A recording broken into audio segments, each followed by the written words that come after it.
Hi welcome back to my channel. ఈరోజు కథ అనుకోని పరిణయం 4వ భాగాన్ని వినేద్దాం. నా గురించి తెలుసు కదరా, నేనే ఏ అమ్మాయితోటి అయినా చాట్ చేస్తానా? ఏదైనా ముందే చెప్పు తమ్ముడు, లేకుంటే తర్వాత తెలిసిందనుకో తాట తీస్తా అంటుంది లక్ష్మి. అక్కో, నీకేం అబద్ధాలు చెప్పను, నిజం చెప్పే టైం వస్తే కంపల్సరిగా చెప్తాను, ముందు నీకే చెప్తానక్క అన్నాడు. అలాగే నమ్ముతున్నానులే, తర్వాత ఏం కొంప ముంచుతావో ఏమో. అక్క, సార్థికాడ మాట ఇచ్చాడంటే మాటే, నేను మాట మీదనే నిలబడతాను. అక్కో నన్ను నమ్ము, ఇప్పటికే లేట్ అయిపోయింది అక్క, సారికను డ్రాప్ చేసి నేను ఇంటికి వెళ్ళిపోతాను. సరే అని వెళ్ళబోతుంటే శ్రీమన్ అంటాడు, ఒక కారు కనుక్కోవచ్చు కదరా, ఆ డొక్కు బైక్ వేసుకుని ఎన్ని రోజుల నుంచి తిరుగుతావు? కారు కొనుక్కోమంటే మా ఊర్లో మా గల్లీలో పట్టదురా, అది ఎక్కడ పెట్టాలో చెప్పు. ఊరు వెళ్ళినప్పుడు మా ఊర్లో నేను ఏదైనా తీసుకుని వస్తే జనాలంతా వింతగా వచ్చి చూస్తారా. అసలే నేను మా ఊరికి మహారాజుని, నా మీద ఎన్నో ఆశలు పెట్టుకుని ఉన్నారు. నేను కారు తీసుకెళ్ళి ఎక్కడ పెట్టాలి? మా చిన్న గల్లీలో కారు అసలే పట్టదు. శ్రీమాన్, లక్ష్మి, సారిక బాగా నవ్వుతారు. గల్లీ చిన్నగా ఉంటే ఏంటి, కారు తీసుకోవా? ఇక్కడ ఉన్నప్పుడు కారు యూస్ చేయి, మీ ఊరికి బస్సులో వెళ్ళు అంటుంది సారిక. మేము చాలా పేద కుటుంబం నుంచి వచ్చాం, మా అమ్మ చాలా స్ట్రిక్ట్గా పెంచింది కదా, ఇంట్లోకి ఏదైనా తీసుకెళ్ళినా ఊరు వాళ్ళు వచ్చి చూస్తారు. ఇంకా నేను కారు తీసుకుని వెళ్తే వెంటనే వెళ్ళి చేసేస్తారు. తన బైక్ మీద సారికని వాళ్ళ ఇంట్లో దింపేసి తను వెళ్ళిపోతాడు. పాపం వీడు చాలా మంచోడ్రా, ఇలాంటి అమ్మాయి వస్తుందో ఏమిటో వీడికి అంటుంది లక్ష్మి. మంచోడే, ఒకసారి తెలివి ఉపయోగించాడు, అందరినీ నమ్మేస్తాడు, ఎవరు ఎలాంటి వారో తెలుసుకోడు, ఆడవాళ్ళకి ఎక్కువ ప్రిఫరెన్స్ ఇస్తాడు, చాలా మర్యాదగా చూస్తాడు, వాళ్ళ ఫ్యామిలీ అంతా మంచి వాళ్ళక్క. చూద్దాం లేరా, మనము ఒక మంచి అమ్మాయిని చూసి పెళ్లి చేద్దాం అంటుంది లక్ష్మి. అలా ఇద్దరు మాట్లాడుకుని ఎవరి రూమ్లోకి వాళ్ళు వెళ్ళి పడుకుంటారు. సారిక వాళ్ళది చిన్నప్పుడు ఫ్రెండ్స్, అందరూ ఒక గెట్ టుగెదర్ లాగా పార్టీ చేసుకోవడానికి ఒకరోజు కలుస్తారు. అందరూ చిన్నప్పటి విషయాలు షేర్ చేసుకుని ఫుల్గా ఎంజాయ్ చేసి కారులో వస్తుంటే ఆ కారుకి యాక్సిడెంట్ అవుతుంది. ఆ అమ్మాయి కంగారుగా దిగి తన గుద్దిన కారుని వెళ్ళి చూస్తుంది. అందరూ స్రోత పడిపోతారు. అంబులెన్స్ పిలిపించి అందరినీ ఎక్కించి హాస్పిటల్కి తీసుకెళ్తుంది వినీత. ఫోన్ ఆధారంగా వాళ్ళ ఫ్యామిలీకి ఇన్ఫార్మ్ చేస్తారు. 5 ఫ్యామిలీస్ వస్తాయి. ఇద్దరికి సీరియస్గా ఉంటుంది, ముగ్గురికి మామూలుగా దెబ్బలు తగులుతాయి. అందులో సారికకి బ్లడ్ ఎక్కువ పోవడం వల్ల కొంచెం సీరియస్గా ఉంటుంది. దాంట్లో ఉన్న సార్థిక్ నెంబర్కి ఫోన్ చేస్తే సార్థిక్, శ్రీమాన్, లక్ష్మి అందరూ హాస్పిటల్కి వస్తారు. సారిక్కి బ్లడ్ కావాలని చెప్తారు, బ్లడ్ ఎక్కించాలని. సార్థిక్, శ్రీమాన్ చాలా కంగారు పడతారు. బ్లడ్ కావాలని వెతుకుతారు, ఒక బాటిల్ మాత్రమే దొరుకుతుంది, అది సారిక్కి ఎక్కిస్తారు. సార్థిక్ వెళ్ళి టెస్ట్ చేయించుకుంటాడు. సారిక బ్లడ్ గ్రూప్ తన బ్లడ్ గ్రూప్ ఒకటే అవుతుంది. సార్థిక్ వెళ్ళి 2 బాటిల్స్ బ్లడ్ సారికకి ఇస్తాడు. అప్పుడు సారిక కోలుకుంటుంది. ఇక తనకు ఏం సీరియస్గా లేదు, 2 డేస్లో మామూలు మనిషి అవుతుందని చెప్తాడు డాక్టర్. సార్థిక్ సారిక దగ్గర నిల్చొని బాగా ఏడుస్తాడు.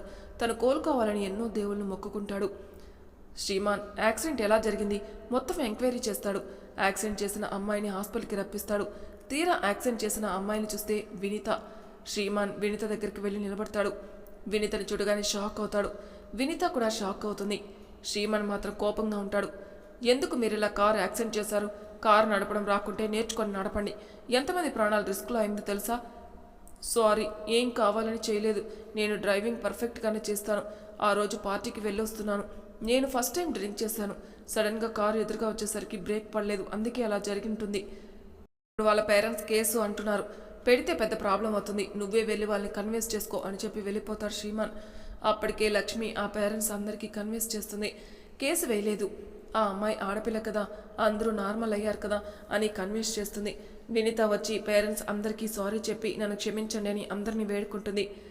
ఓకే అమ్మ, ఇక నుంచి అయినా తప్పు చేయకు, ఇది కూడా మా అమ్మాయిలకి ఏమీ కాలేదు కాబట్టే వదిలేస్తున్నాం అని చెప్తారు. వినీత అక్కడి నుంచి వెళ్ళిపోతుంది. శ్రీమన్ వచ్చి లక్ష్మిని అడుగుతాడు, ఆ అమ్మాయి వచ్చి కన్విన్స్ చేసిందిరా వాళ్ళని? ఆ అమ్మాయి రాకముందే నేనే చేశారా?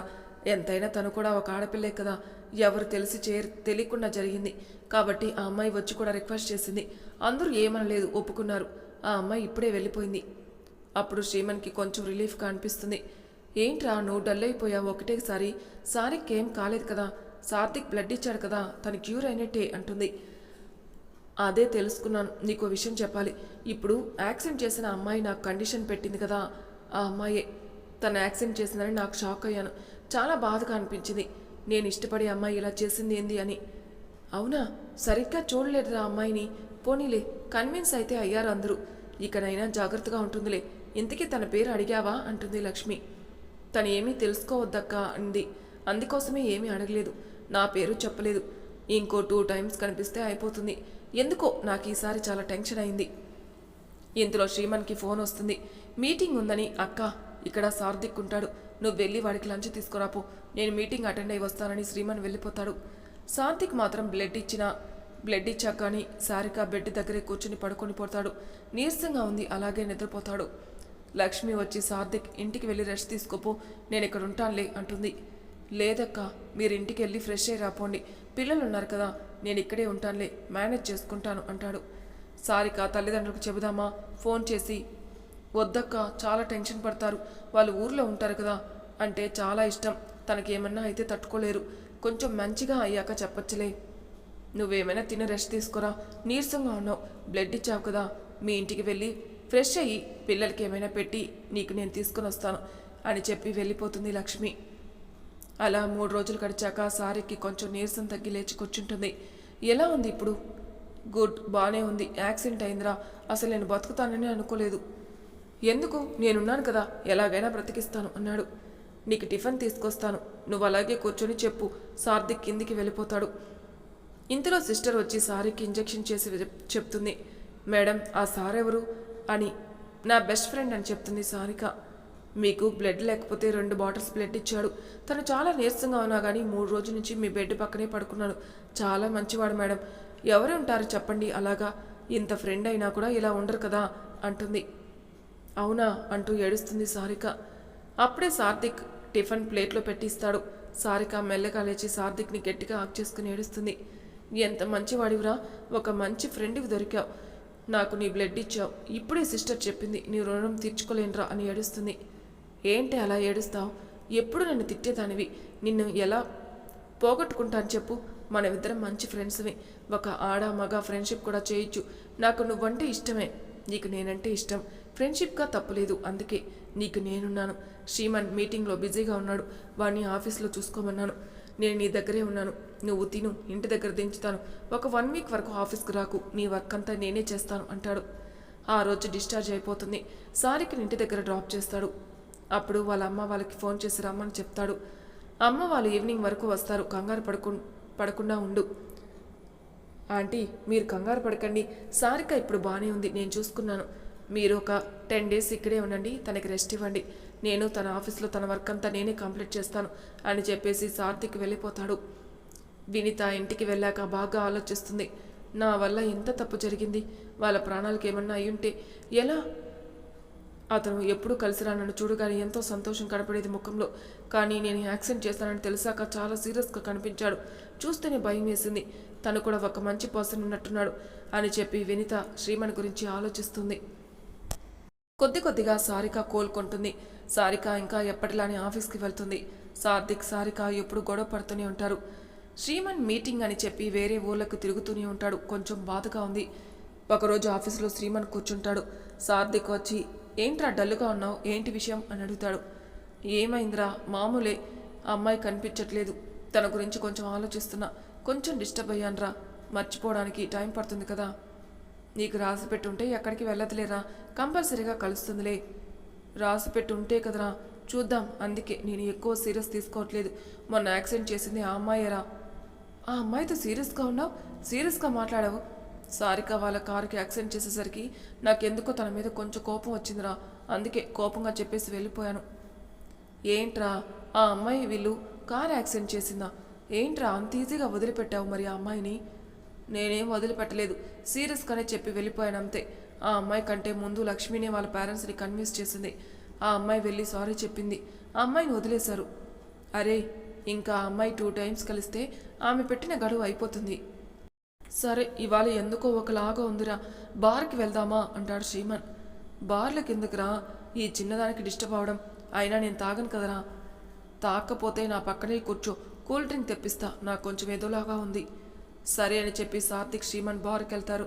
శ్రీమన్ బాగా తాగుతాడు. సార్థిక్ మాత్రం జస్ట్ కూల్ డ్రింక్ తాగి శ్రీమన్ని కంట్రోల్ చేస్తుంటాడు. నాకు ఈసారి అమ్మాయి కనపడాలి, చెంప పొగలు కొడతానురా. మన సారీకి యాక్సిడెంట్ చేసింది, సారీకి ఏమైనా అయ్యింటే మన ఇద్దరం బ్రతకగలమరా చెప్పురా. సార్థిక, మన స్నేహం విడిపోతుంది, ఈసారి కనపడాలి, ఆ అమ్మాయిని అస్సలు వదిలిపెట్టను, అని తాగిన మత్తులో మాట్లాడుతూనే ఉన్నాడు శ్రీమన్. సర్లేరా, వదిలిపెట్టద్దులే, ముందు మనం ఇంటికి వెళ్దాం పదా అని చెప్పి శ్రీమన్ కారులో కూర్చోబెడతాడు.